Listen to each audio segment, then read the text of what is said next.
What's up, y'all? Welcome back to the Confused Creative Podcast, where we talk all things culture, consciousness, and creativity. I'm your girl, Tiny. Happy New Year. Happy 2026. We are here. How y'all feel about 2026? 2025 was a interesting year for a lot of us, okay? So, yeah, how are you feeling about 2026? Like, me personally, this year does feel different for me. I feel like I have a clear path that I want to go on. In my previous years, I was pretty indecisive about what I wanted to do and how I wanted, not what I wanted to do, but more so how I wanted to do it. So this year, I feel like I know the what and the how. So I'm feeling pretty good. I'm feeling pretty good. So I know that it's the new year, and I know that a lot of us have New Year's resolutions. And I want to talk about one New Year's resolution that in my 20s, I feel like I have set for myself over and over and over, and I just have never achieved it in the way that I have wanted to. And that is my relationship with money. Financial goals, I know, are something that we all, for the most part, pretty much strive for. We just strive to be, financially free and, just be like, taken care of. Like, everyone wants to have money. But I feel like we don't know enough about the psychology of money. I remember in 2020, I bought a financial literacy course. And it talked a lot about savings and investments and stocks and bonds and taxes and, all the things that are good to know about. But there was a disconnect for me when taking this course because when you really don't have a lot of money like that, it's hard to think about saving and investing when you got $5 bank accounts. Okay. I needed to meet myself where I was at. So I decided to put down the books about stocks, bonds, savings, and investments and pick up books about the frequency of money, the psychology of money, the energy of money. In my opinion, that's step one, because you can have all of this money and save it and invest it. But if you just do not know the principles of money, like the basic foundational principles of money, you're not going to be able to keep the money or retain the money or bring in more money to you. So today on this episode, I kind of want to talk about a few things that I have learned when it comes to the energy and the frequency of money, because again, I feel like as any young professional, that's step one. And our parents, our peers may not have talked to us about things like this because maybe they didn't know either. Also, if you're from an inner city, if you're from a city like Detroit, Michigan, like I am, or Baltimore or New York, or any place that is very hustle culture forward, then you probably have like this very specific idea of money. And yeah, I kind of want to talk about that today. I want to deconstruct our ideas or our views of money together. So let's get into it. So like I said, just year after year after year, I could not understand for the life of me why I wasn't receiving the money that I know I rightfully deserve. Like in my 20s, like I always kept 2 or 3 jobs, literally sometimes 3 jobs at a time. I was in college, I was taking classes, but I always had me at least 2 jobs. I got my first job when I was 16, started driving at 16. I was driving myself to after school. Like I have always had a job. So I'm like, damn, I'm a hardworking ass bitch. But the money doesn't add up. Like it's not add up. It's not adding up. And I just felt like my input wasn't matching my output. And I was very confused by that. And I'm just like, okay, like there are a lot of factors that can contribute to a black woman or a black person in general not making the money that they deserve. There's institutionalized racism. There's, this economy is fucked. We're under a Trump administration. Like there is a lot of reasons to why people are struggling and people are falling on hard times right now. However, if I'm being completely honest with myself, the biggest factor that contributed to me not having the money that I deserved was me in my relationship with money, how I went about money and how I treated money. Okay, so the first thing that I really learned about money is that everyone has a money story. So I got this concept from Lewis Howes. He's the author of a book called Make Money Easy. And I definitely suggest that y'all check out this book because, it's a pretty good book. It's pretty easy to read. Shout out to Lewis Howes. The book is great. And he also has a podcast called The School of Greatness. I listen to it a lot. Love Lewis Howes. But so he has a book called Make Money Easy. Okay. And in the book, he talks about your money story. So basically, your money story is what you grew up believing about money. Now, the thing about our money story is this can come from probably everything but yourself. Number one, we take on our parents' money habits. We take on money mindset of our peers, of the culture, like I was talking about, in the music. Like a lot of the ways that we view money, it's not even our fault, but it is our responsibility to unpack that. So I want to ask y'all, how do you view money? Like, what do you think about money? Here are some common money stories that I have heard of in interviews and that also Lewis Howes mentions in his book. One common money story is that money is the root of all evil. Okay. Now, if you believe that money is the root of all evil, is it a surprise that you're not attracting money? If you believe that this thing is bad subconsciously, why would money come to you? Another money story, this is my personal money story. So, my money story is if I receive money, I will have nothing to work for. Like, say I became a millionaire right now. In my head, that's it. I don't have nothing to work for. I don't have to do this podcast. I don't have to go on any auditions. I don't have to apply for anything. And a part of me likes striving for something. Like, I like doing the podcast. I like having the conversations. I like feeling like I'm working towards something. But in my head, I'm like, well, if I have the money, then there will be nothing for me to work towards. There will be nothing for me to strive to. But that could be the furthest thing from the truth. I had to unpack the fact that just because you have money, that doesn't mean you don't have any goals. That doesn't mean you don't have any ambitions. And I know, coming from humble beginnings, money is at the end of a lot of our goals. Like, you get the career success, you get the money. That's just what it is. That's like kind of what they teach us. However, we're not striving for career success for money. We're striving for career success for fulfillment. And money can help you get to your career and get to your fulfillment, but it doesn't have to be the only end result. So in my head, I'm thinking like, okay, if I was a millionaire right now, I wouldn't have to do shit. But that made me sad internally. Because I'm like, well, if I have the money, then it's over. But that can be the furthest thing from the truth. So I really had to unpack that. And I really had to let myself know, like, you having money doesn't mean that you won't have anything to strive for. There are so many other things that you can get out of a career other than money. And money can be an asset to helping you get more things for your career. It can help you pay for podcast equipment. It can help you open up a summer camp for kids. Like, whatever your goals are, money can help you get there. So money is not the end all be all. So that's like my personal money story. Another money story that I know some people have is that rich people are evil. Billionaires are evil. And if you inherently think that, then why would money want to come to you? That just wouldn't make sense.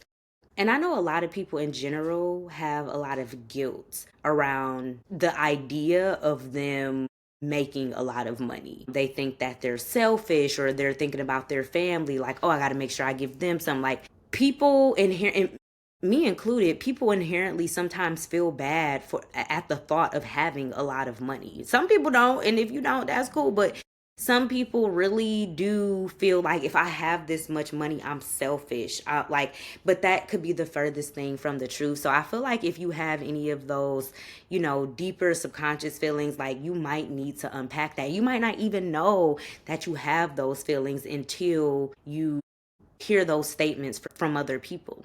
So I suggest that you all read Lewis Howes' book, Make Money Easy, because in the book, he talks about some common subconscious money sabotage thoughts that we have. And, I think that can really help, us in general. Just unpack that. Okay, the second thing that I've really learned about money that has helped me have a better relationship with money, hear me out on this one. Listen, y'all really got to start treating money like it's your girlfriend or boyfriend. Whatever you into, whichever way you swing, you need to treat money that exact same way. So what do I mean by that? So for example, money is energy.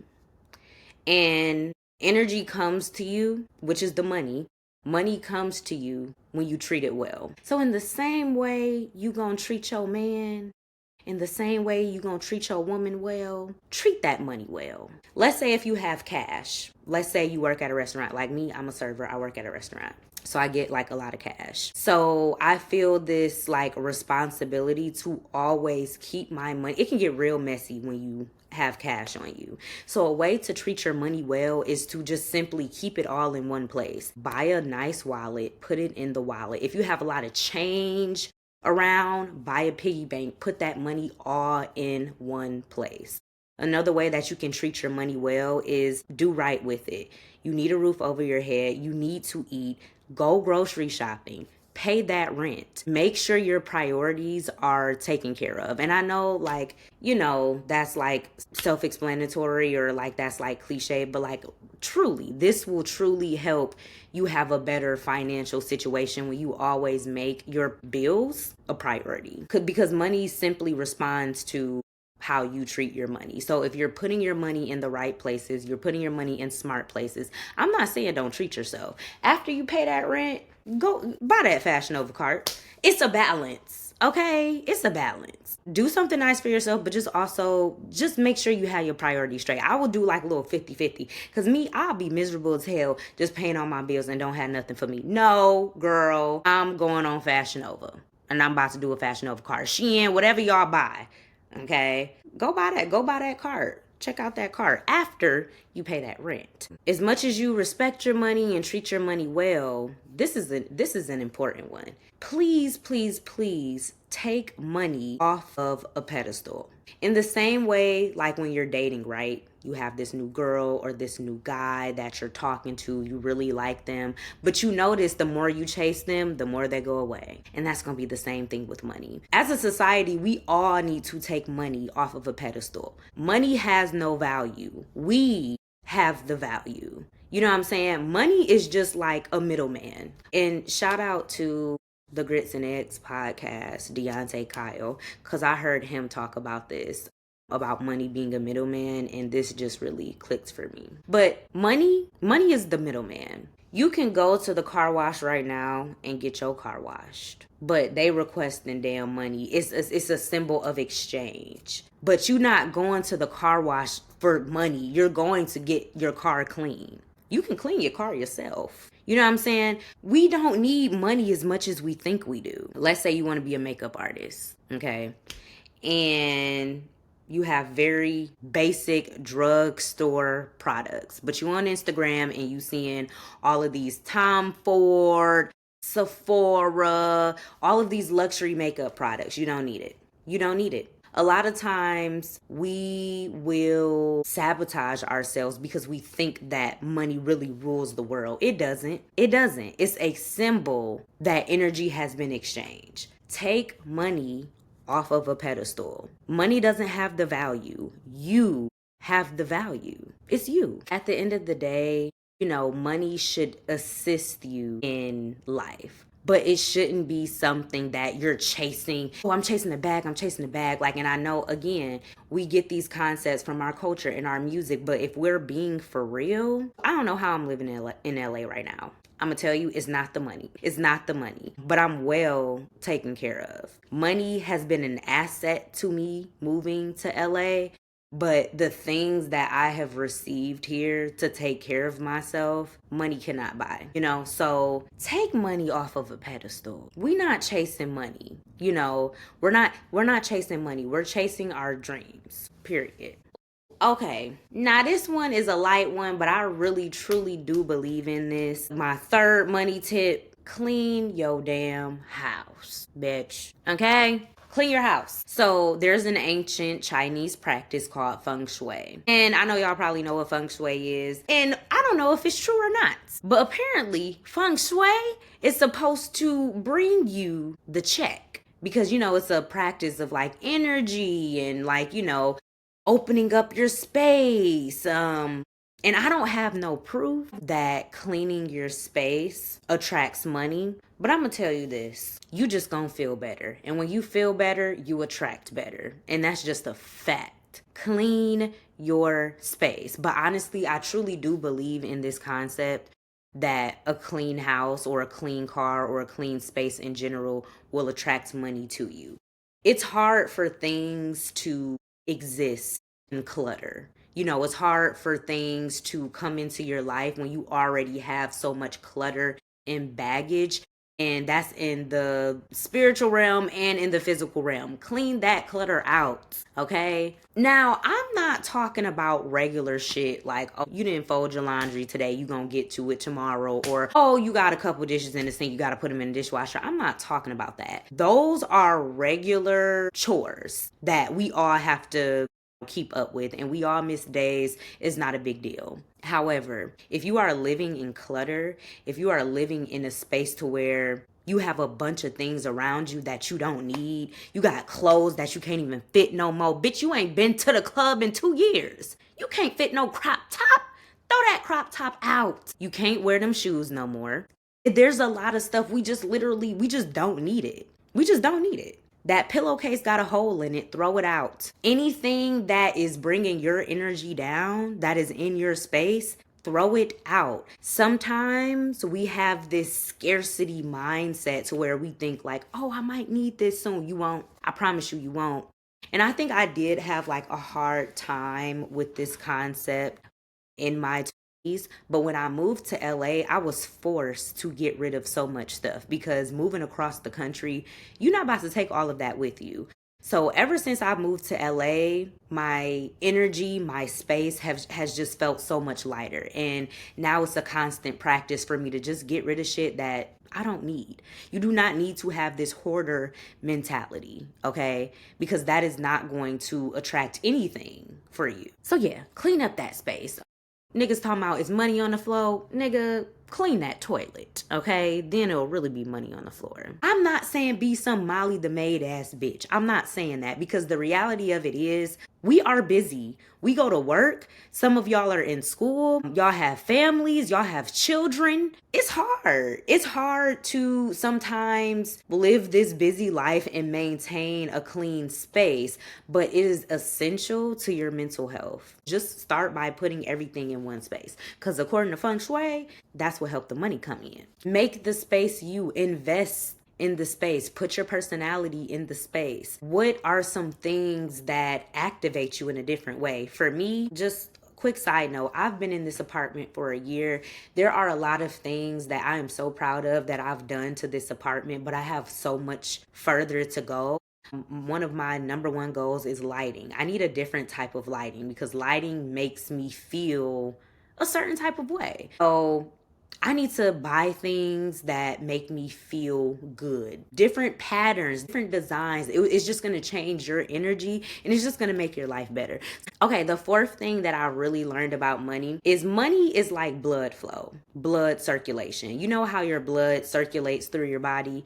That means that you're healthy. Same thing with money. Money needs to be circulating in and out of your life. Okay, so if you are someone that is holding on to your money out of scarcity, like, oh, I'm gonna need this or something's gonna happen, that is unhealthy. That is not creating a healthier relationship with money. Let it go. Let it go. Because one thing about money, it does come and go. It does come and go because it's supposed to. But remember how I said you have to take money off of a pedestal? This is where we need to put this into practice. you might get a big ass check and you might gotta spend that big ass check somewhere else. But it is literally the flow. And speaking of money flowing, be generous. Generosity will bring you money. When you go to restaurants, tip. Tipping is a good thing. If you go to church, hey, tithes and offering.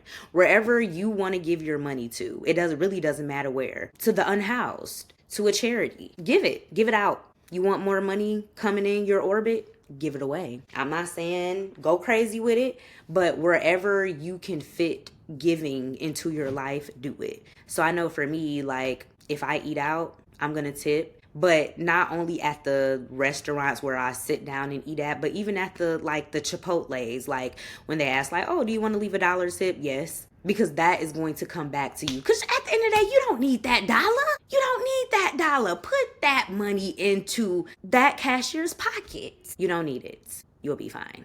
So yeah, you want more money? Give it out. Circulation. Money is like blood flow. Make sure it's flowing. And also, I want y'all to remember this. The universe will never take away something and not give it back. It is a universal law. You will never be without. Okay? So as much as you giving out, best believe in some shape or fashion, it is coming back to you. You gotta believe it. You gotta know it. You gotta know it, okay? Okay, so this is a fun one. When we think about money, what do you think about when you think about money? Why do you want money? Why do we want money? We want money so we can do what the fuck we want. We can travel when we want. We can sleep in. We can spend time with our loved ones. That is freedom. So when we talk about money, it's not the money we want, it's just the freedom. So because we actually really want freedom, the way that we can get more money is by thinking about freedom. So right now, I want you to think about where you have freedom in your life. Maybe you don't have to be to work until 4 p.m. every day. And you literally have your whole day to do laundry, to take a walk, to watch your favorite TV show. I want you to think about where you feel free in your life. Maybe you're in a beautiful relationship and that gives you a feeling of freedom. Maybe you do have a job that allows you to travel and see the world. We all have freedom somewhere in our lives. So I want you to find where you have freedom in your life. Focus on it.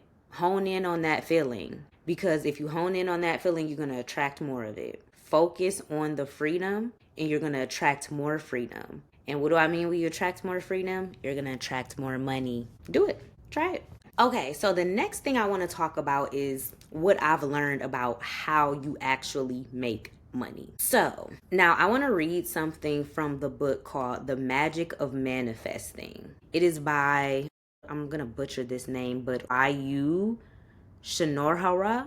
I'm going to put the link down below. But the book is called The Magic of Manifesting. And it's a collection. So they talk about love, they talk about money, and they just talk about manifestation in general. But I want to read something from this book. So the amount of money you make is directly correlated to the vibration behind the action you take to make the money. This is why following your passion and your purpose is essential. And I just really loved that part of the book because I really hope people understand that it is so important to do things from a passionate place. Because when you do things and you really don't want to, and you find yourself putting in a lot of effort, it's going to be hard to make the money. I'm not saying that it's impossible, but it's not going to flow to you in which the way that you want it to. Because the reality of it is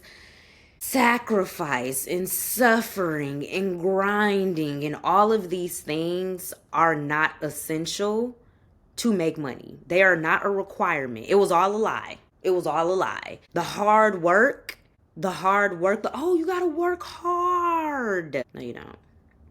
They lied. They lied. Can y'all believe they lied to us like that? Yeah, like you gotta grind, you gotta work hard, it's not a fun way to get to the bag. It's not. So again, money is made when value is provided. Let's say, for example, you do music and you really have this great idea for a song. You know, the song is lit and you love making music to empower people. If you write this song from that place, that is going to provide value for someone else. You don't even have to charge money for the song. You don't have to charge money for the song. How universal laws work, money will flow to you in some way, shape, or form if you put out your talents freely. And that's one thing I want to say too. Do shit for free. I'm not saying, look, listen. I'm not saying don't know your worth. But what I am saying is when you give up your talents freely, how universal laws work, money will come to you. And that's from experience. It's from my own experience. I've seen it with other people's experience. Giving your gifts away for free is an energetic circulation. It builds trust. You know, you get visibility from it. There's alignment. Like, do it for free. Do it for free. You're not cheating yourself by showing the world who you are. The money is going to come to you. Trust. Money follows impact. So when you keep putting out your talents and you're impacting people's lives, the money is going to come to you. It's going to flow to you. It is a universal law, and you can see it over and over and over again. Right now, go to your favorite interviewer, your favorite podcaster, or whoever you really watch, who's really entertaining you. All of that shit was for free. They were posting every day for free. Everything that they know about, it was free. You didn't have to pay for shit. Then, once they got on their shit a little bit, then they made a Patreon and you subscribe to it. But it didn't start off like that. So, especially if you're a creative, we are in an industry of free shit. You gonna have to give your shit away for free. I remember when I did a commercial or like an advertisement for an institution, and it went crazy. Like, everyone I know seen the advertisement, people in different states, people are recognizing me from this ad. Like, it was really big. And I did feel some type of way a little bit because I'm like, I didn't get paid for that. However, I did get paid for it. I might not see the monetary gain in this moment, but I know that I will. I don't believe it. I know it. You never know how things are going to come back to you, especially when you're doing it from a good place. But that's why it's so important to act from a passionate place. You have to act from your passion. You ever do something and your hairs start standing up, or maybe you get like the chills? That's a sign that is your thing. That is what God assigned you to do. And that is how money is going to flow to you. Because if you're doing what God assigned you to do, you're in alignment. And you will be rewarded for that in all ways. You know, so you got to trust that. You got to trust that. One thing you can't fake is energy. You can fake anything else, but you cannot fake energy. You cannot trick the universe. So the universe always knows where you're coming from when you do an action. So if you're doing something from a place of motivation and not inspiration, because those are two different things, you know? And I get it, like, sometimes we are in a space of, I gotta get this bag. Like, maybe you have children, maybe you have a family, maybe you are in certain circumstances where you really gotta get to this bag. However, I encourage you to dig deep and to get inspired. You know, don't do things from a place of scarcity. Don't worry about, I got to keep a roof over my head, or you're protected and you're cared for. Find things that inspire you. And if you don't know what inspires you, you have to look for it. It might not just fall in your lap, but you got to try new things. You got to try some hobbies. You got to get out there. You got to have some conversations. You got to talk to some people. Maybe get on TikTok. See what people that are like you are doing. But especially if you're a Black person, we cannot afford to not do what we love. We can't afford to not do what we love. We already know that life ain't been fair for us, but we have to take our power back, and we can't just move like everybody. You know, we have to be very intentional. We are here because our ancestors have sacrificed and they have done things maybe that they didn't want to do to get to where they needed to go. But now we are in the generations to where we have a choice. We can do what we want to do and make the money. And our ancestors paid the price for that. And we should feel obligated to take advantage of that. And if we really want the generational wealth that we say, we have to do everything we're doing from a passionate place. Find your passion. It's not an option. Find your passion. It's gonna become a spiritual obligation after a while. You know what I'm saying? Do what makes you happy. And even if you are in your 40s, your 50s, you've worked your whole life, you deserve this time. You deserve this time to see what makes you happy. You know, that's how I feel about that one. Let me reapply this. So at the end of this, I just want to remind you, when the energy of something is increased, money flows to the person or the entity that increased it. Again, if you're a barber and you cut somebody's hair and you make that nigga fly, you're the entity that created that positive vibration. So money will come to you. It will come to you. When I did the commercial that I was telling you about, I had so many people coming up to me and telling me, you're the reason I came to this school. You're the reason that, I decided to take this leap. With my talents, I inspired someone to make a positive change for their life. First of all, that's fulfilling within it. And I don't know when the monetary gain is going to come in, but baby, when it do, I know it's going to be a good one. Anyways, okay. Principle number 7 that I've learned about money: don't be afraid to know what's going on with your money. I know some of us, after a night of hanging out, we be kind of scared and cringing to look at that bank account. Look at that bank account. You have to know what's going on. You cannot be afraid to know what's going on. Look at that old credit card debt. Write everything out. Even if you cannot pay it right now, you need to know what's going on. Because it might not be as bad as you think it is. It might just feel overwhelming because you've just pushed it to the side for so long. But at the end of the day, if we really want to be in better financial situations, we have to make a plan for it. So all of this energy and manifestation means nothing if we don't make a plan. Make a plan, let God figure out the rest. But you need to know what's going on. Write it all out, put it in your mind. And just by writing it out, it will kind of just already be in your mind. Sometimes I'll write something out and I don't even look at it again. But because I wrote it out, I remember it in a different way. So that's a pretty self-explanatory one. Just know what's going on. Think about the life that you want in the future. Write it out. What type of bills, what type of house are you going to have? Who are you going to be providing for? Are you going to have kids? Are you taking care of your parents? How much is all of this going to cost you? Okay, so you'll know this is the type of money I need to be making because this is the type of life I want to live. If you want to travel frequently, you got to put that in. You got to put that in there too. Okay. All right. Okay. We're at the last tip, guys. So the 8th tip is that you have an infinite storehouse of wealth. And what do I mean by that? So there's another book, my 3rd book, that I really recommend. Like, if I don't recommend nothing else, I really recommend this book. It's called The Power of the Subconscious Mind. And this book talks about how we have access to an infinite storehouse of ideas, of people, of different resources that we might not be able to see in the physical realm. We still have access to it though. If you are, heavy into church, this might sound similar, and it is very similar, but however you want to phrase it, just know that you have access to something that your mind cannot fathom, but you have to lean on that inner knowing. In the book, The Power of the Subconscious Mind, it talks about how your subconscious knows exactly where your money is going to come from. You might not know, but your inner being knows. Your inner being knows all. Okay? You're talking to someone that has been into some sticky ass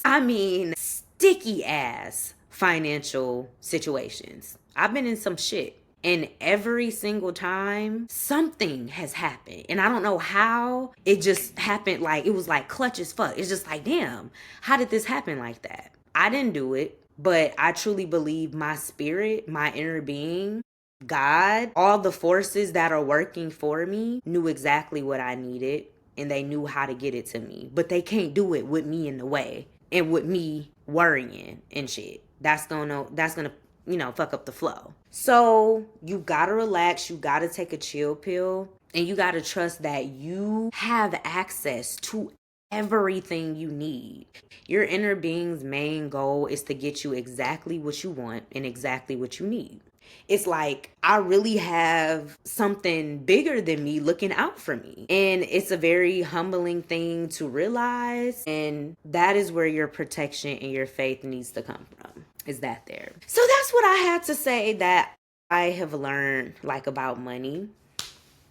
And I want to do a couple of fun things really quick. So, number one, we need to do the word of the day. So, y'all know word of the day is important to me because as Black people, like, we need to know words. We need to be able to express ourselves, to defend ourselves at all costs. And it's just fun learning new words to, add to the vocabulary, add to the word bank. You can pull that shit out and motherfuckers be like, damn, what the fuck she just say? But yeah, so my word of the day is going to be stewardship. Shout out to, I believe it's called the Mr. J Hill Network. He has a podcast and he had an episode with Deontay Kyle. I love Deontay Kyle, as y'all can tell. But he has an episode with Deontay Kyle and they talk about this word, stewardship. And I thought that this would be like the perfect word of the day for this podcast. So, stewardship is the careful and responsible management of something entrusted to one's care. So, the four principles of stewardship are ownership, responsibility, accountability, and reward.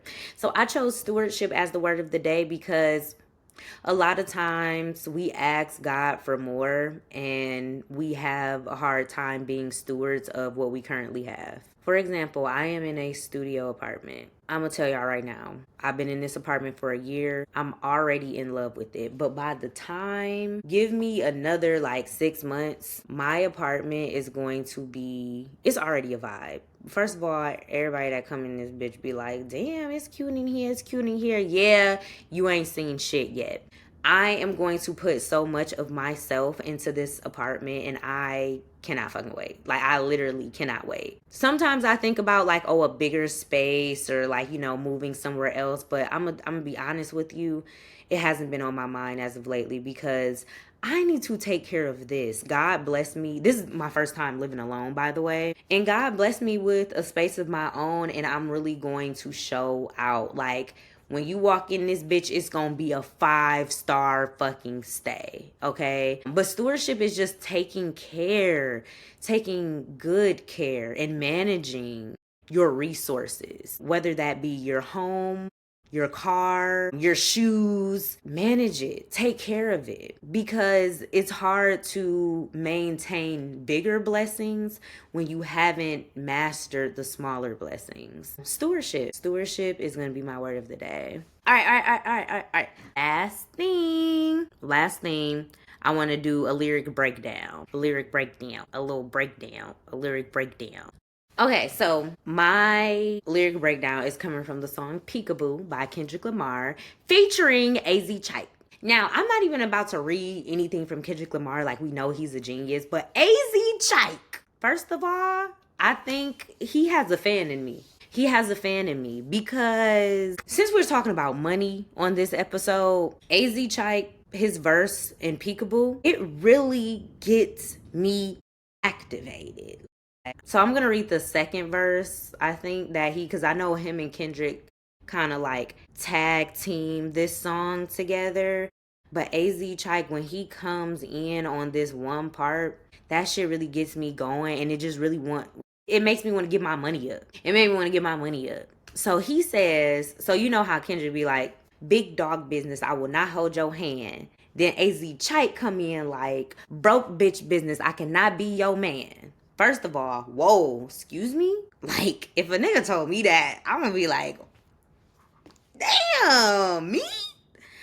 So yeah, broke bitch business. I cannot be your man. Never got his ass whooped until he opened up that can. Damn. Oh. First of all, how are you on a song with Kendrick Lamar and you're really eating this shit the fuck up like this? Like, I'm not saying he watched Kendrick or none, cause I ain't saying all that. However, AZ Chike really complimented this song. He really complimented Kendrick on this song. But anyways, broke bitch business, I cannot be your man. Never got his ass whooped until he opened up that can. Damn, alley oop me bands, I'ma slam. Jam freak bitch like my mat touching yams?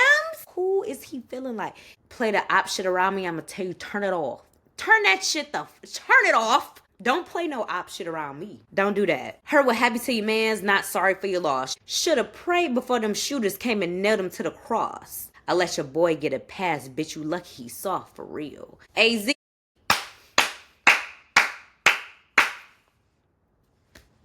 You ate. You ate. And honestly, that is a song that I'll put on my playlist over and over and over because like broke bitch business. I cannot be your man. Like I feel like that is such a like a great thing to tell somebody. Like that's broke bitch business. That's broke bitch business. I can't be there type shit. And you never got your ass whooped until you opened up that can. Damn. Alley-oop me bands. I'm a like. Anyways, that is all I have for you, my creative cousins. If you fucking with me so far, like I first of all, on a real ass note, I think I said this like in the last episode, but if you have watched this video or if you like are here right now, if you waited to the end, thank you. Like it means a lot because this is not easy. Like I feel bad for the shit I probably talked about podcasters or interviewers because I'm like, shit, I can do that shit. It ain't too easy. And I never know how an episode is going to come out. Hopefully this will be out. But like, I just thank you for clicking. I thank you for watching. You are going to be the reason that I upload the next episode. We're on episode 2. Episode 3 is gonna be out next week, and let's pray that like I can really stick with this. And if y'all please if y'all are starting a new endeavor, drop it in the comments so I can support. Let's be on this journey together because again 2026 is our year. Okay, that's all I have for y'all. Also, I'm on Apple, I'm on Spotify, and I am on YouTube. So please share, please like, subscribe if you want to get some notifications. And that is all. Love you guys.